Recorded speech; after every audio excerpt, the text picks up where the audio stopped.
Ronan O'Gara, are you with us? Yeah, sorry, it was your live tweets that were tagging me. Listen, don't be blaming us. That's not how this thing works. I'm in excuse mode this week. Yeah. You're getting them in early. Is that it? How are you feeling? It's Exeter tomorrow, 4:15 our time, at the Stade Marcel de Flandre. How are you feeling about it all? Yeah, it's great. I think we're 9 games into top 14, so this is a brilliant change, and we need it because hopefully we haven't really had that big performance yet this season. So if we're to kind of win tomorrow, we need that. We try not to talk in our language about winning. We kind of concentrate on performances. But what a competition! It obviously doesn't have that much history in our club. I was looking at kind of a few of the individual stats during the week. So I think the club has been in Europe, or sorry, as they call it, the Big Boys Cup, for 1 season. So for what's bread and butter in our country, over here it's very different. But you know, you got to look. You kind of, if you were to win a top 14, you have to win it. You know, you may have to win 28, 29 games. If you were to win Europe, you could do it in 9 games. So tomorrow's a home game, so it's imperative we get off to a good start. Yeah, is it seen as a step up, or is it like because that's the impression that you get over the years, that there are certain teams, obviously French teams, who take it seriously, but that there are some clubs who either just don't get it or are not interested in getting it.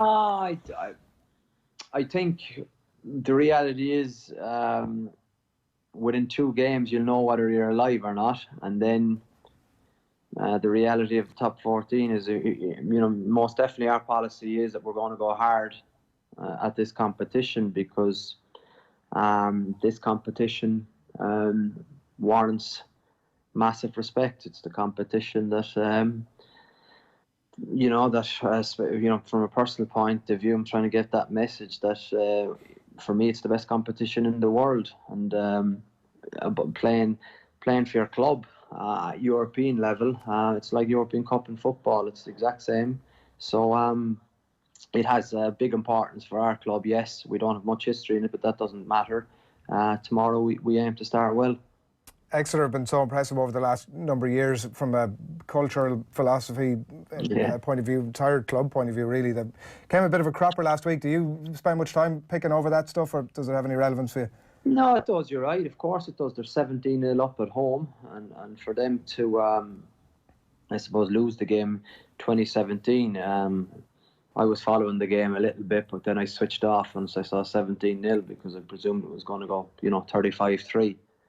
But in fairness to Bristol, they obviously regrouped and plucked off a brilliant result. So yeah, Exeter will have had a difficult week, and they'll be looking to reply tomorrow, but that's their problem. I think we need to concentrate on getting ourselves right, and that's the challenge with guys coming back from the World Cup, and probably players that are not used to I suppose John O'Gibbs's or my maybe routine and how we work daily. So it's great. It's exactly what we want, and I think the top 14, Lyon and Bordeaux, are away in a hack at the front of the group, and everyone else is jostling in behind them. So from that point of view, we've cracked the home games, but we haven't done anything away from home. Took a bit of a tonking last weekend from Lyon, but bizarrely we probably showed more in attack than we had in other games. So unless I'm becoming delusional, we are making a little bit of progress. Yeah, it's still only a few points off the top 4, obviously, despite that, so very much in the mix.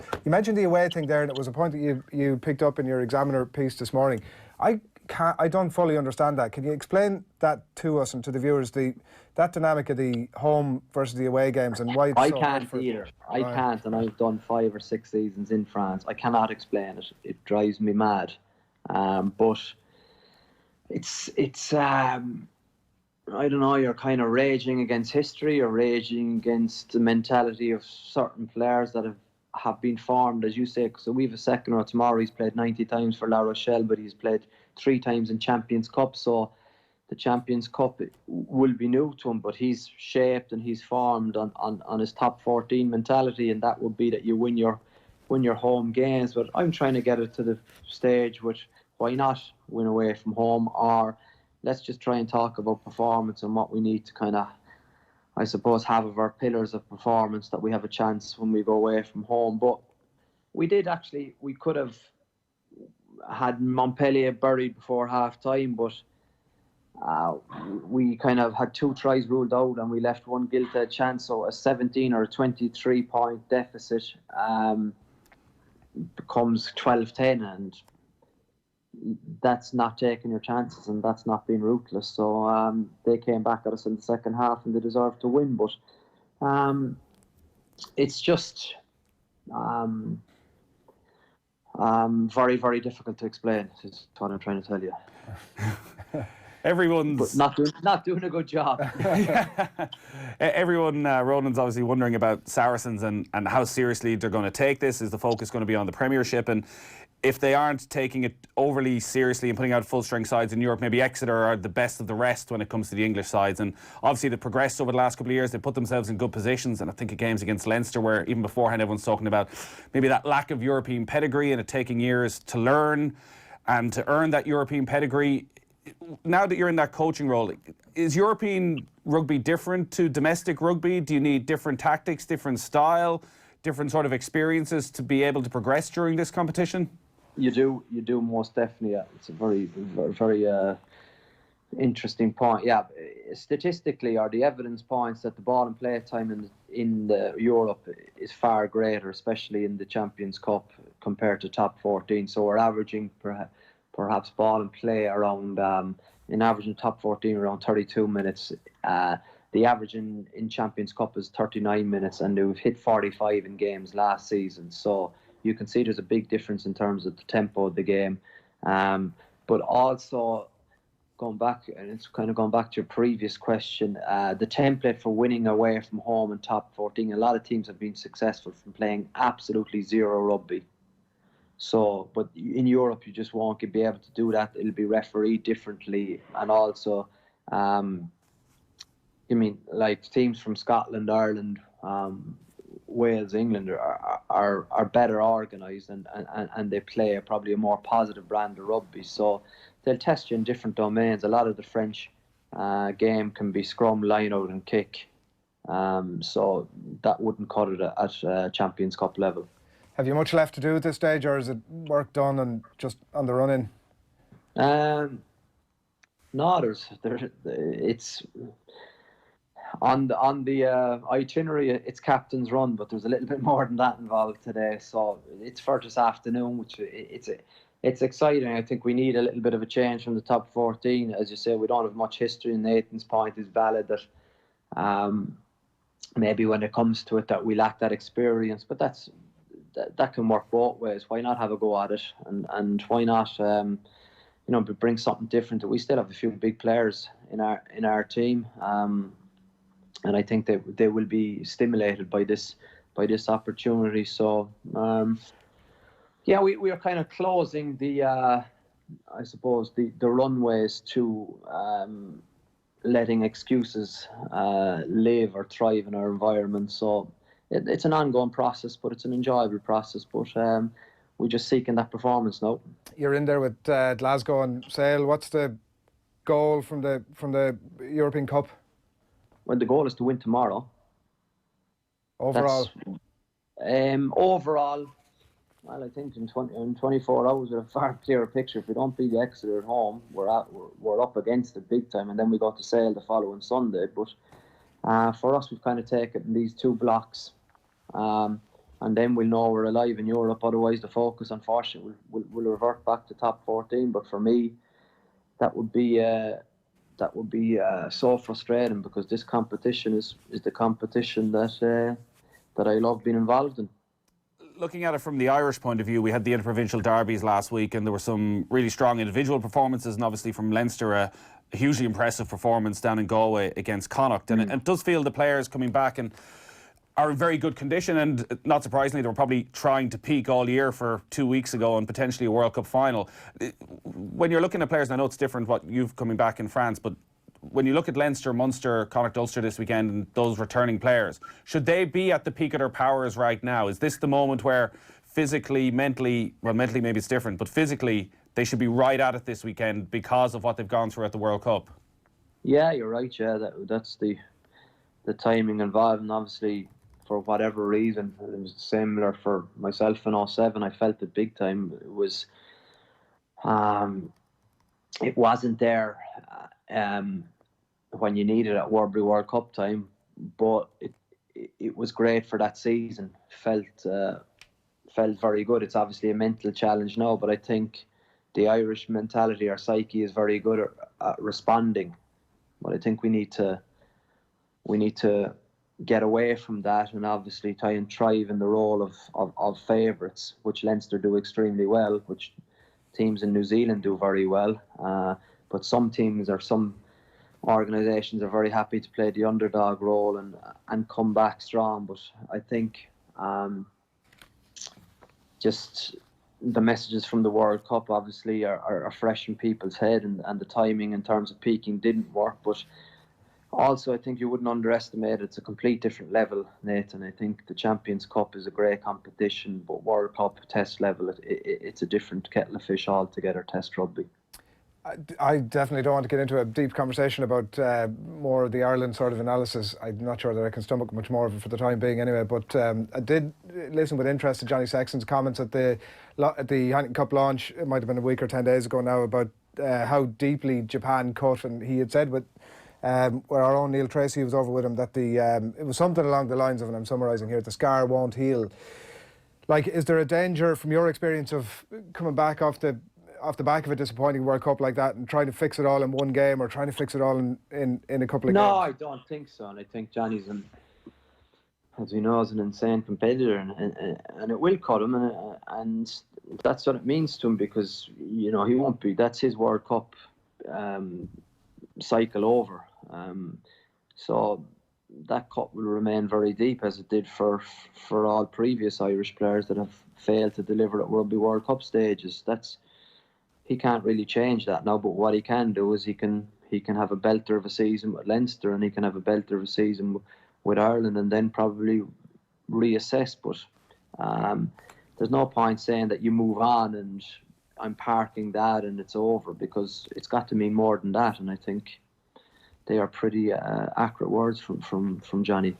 It'll be interesting to see how a lot of the Irish internationals go when they're back at the provinces. A quick one on Munster, and I'm sure you're probably only keeping a half eye on events elsewhere because you've got enough on your plate, but a bit of out half, I don't know if crisis is quite the right word, but I mean maybe it is, on the basis that Ben Healy, who's played for Munster A, academy graduate, playing for Gary Owen, if Hanrahan isn't fit, we won't know until a bit later today, is a guy that could come in to make a pretty early Heineken Cup debut about it.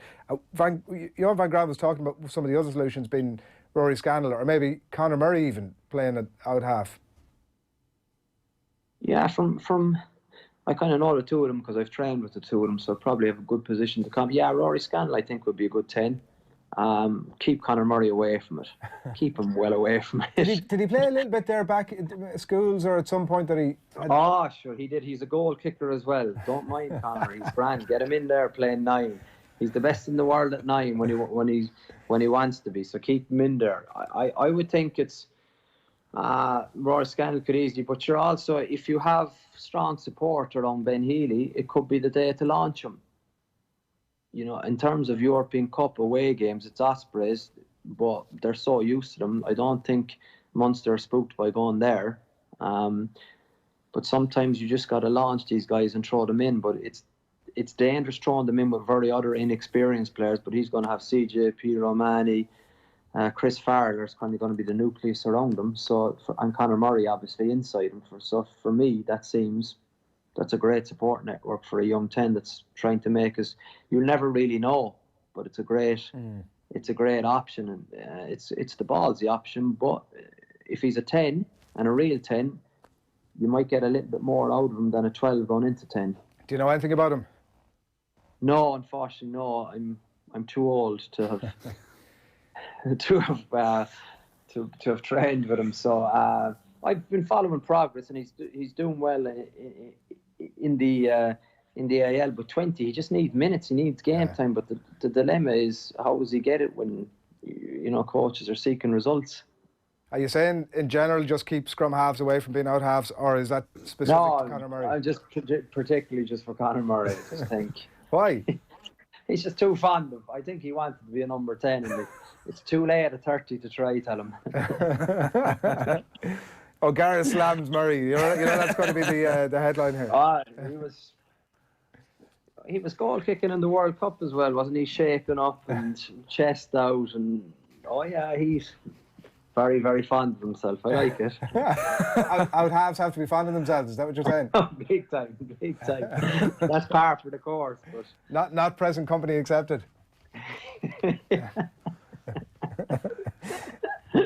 What? There's definitely a bit of protectionism going on here. It's clearly a real bugbear of all number 10s that everybody who plays rugby thinks, yeah, I could play in that position. I could take the glory all the time. You know, I bet you had training, Rod, you weren't there throwing the ball in, pretending you were a hooker, thinking I can do all this, but everybody will have a kick at goal. Yeah. Oh, that's it. It's very apt. Even last week we had our scrum coach, hooker, like you're trying to set a scene of serious and professionalism, and you can see your man, like he sees a few idle tees and he puts it down, he starts having a few pots at goal, and they're kind of going, well, that's not really the atmosphere we're looking to see when our players run out there. Crazy golf approach. What's the ceiling of Munster's ambition? What's success for Munster this season? That's a good question. Sometimes people are harsh in Munster in the fact that they've been to 2 semi-finals, which is really good in that regard. And then you might say, well, that's a bit of a defeatist attitude because Munster have been, their norm is to win competitions, but we've only won two Heineken Cups. But the flip side, when I played, I think we were in, or the group we were in 10 semi-finals, which was a great statistic. But Munster have been to the last 2 semi-finals, I think, which for me I think is good, and you have to analyse it accurately. I think what has been very clear is the fact that they haven't been close in semi-finals, and Saracens and Leinster are probably a class apart from every other team in the competition with their experience and with their knowledge of winning the competition and knowing how to eke out the results. So they're big. They are big game teams. But Munster, I would say, are most definitely the tier below, and the vibes coming out with. I think they've got a gem in Larkham. I genuinely think that this guy was a special player, and I think he could be a special brain too. So that could be something that, because the backs, I think. There's a lot of potential in the backs, and I don't think there will be as much emphasis on not playing in their half. Australians play, and Larkham will insist on that. Yeah. All right, we're going to watch with interest, as we will tomorrow at 4:15 our time. Best of luck with it. We'll catch up with you soon. Will you really watch with interest tomorrow at 4:15? I'm going to be. I said we. I'm going to be in London enjoying myself. I'm not going to lie to you. The royal we. We, the off-the-ball team. I'm going to ensure that it's on in studio. Of course, we'll have our live commentary of Leinster, unfortunately, at the same time. I did propose that we do all La Rochelle's games live from France, and Adrian vetoed it. No, I'm going to watch. I'm going to watch the first half hour when La Rochelle are 17 points nil up. I'm going to check out. I would just point out, Adrian, that that's 4:15 French time. So is it French time? You won't lose sleep either way, Nathan. You go back now to your little skinny lattes and your little hot buns with oat milk. You've nailed him in one. Sorry, Adrian, I meant. No, you got it right first time. No, it's you. No. Nathan's from the west of Ireland. He's tough. Listen, you've your judgment. I've suddenly realised your judgment is not what I thought it was.